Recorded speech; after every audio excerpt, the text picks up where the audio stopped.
ಹೆಡ್ಲೈನ್ಸ್ನ ಪ್ರಾಯೋಜಕರು NBC bearings ದೀರ್ಘಾವಧಿ ಸ್ಪರ್ಧೆಗಾಗಿ ಸುದೀರ್ಘವಾಗಿ. ಎಕ್ಸಿಟ್ ಪೋಲ್ನಲ್ಲಿ ಬಿಜೆಪಿಗೆ ಅದೃಷ್ಟದ ಭವಿಷ್ಯ, ಮೋದಿ ಮತ್ತೊಮ್ಮೆ ಪ್ರಧಾನಿ ಎಂದ ಸರ್ವೆಗಳು. ಜೂನ್ 4ಕ್ಕೆ ನಿಜವಾಗುತ್ತಾ ಸಮೀಕ್ಷಾ ವರದಿ. ಕರುನಾಡಿನಲ್ಲೂ ಕಿಳಕಿಲ ಅನ್ನುತ್ತ ಕೇಸರಿ, ಕೈ ಗ್ಯಾರಂಟಿಗಳ ನಡುವೆ ಬಿಜೆಪಿಗೆ ಬಹುಪರಾಕ್, ಒಂದಂಕಿಯಿಂದ ಮುಂದಕ್ಕೆ ಜಿಗಿಯಿತು ಕಾಂಗ್ರೆಸ್.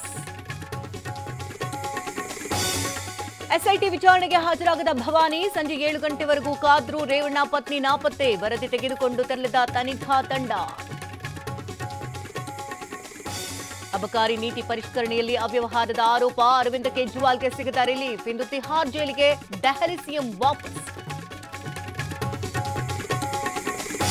ಮೈಸೂರಿನಲ್ಲಿ ರೈತನ ಬದುಕಿಗೆ ಬರೆ ಎಳೆದ ಮಳೆ, ಕೆರೆಯಂತಾದ ಅಡಿಕೆ ತೋಟ, ಬೆಳೆ ನೀರು ಪಾಲು, ಅನ್ನದಾತ ಕಂಗಾಲು.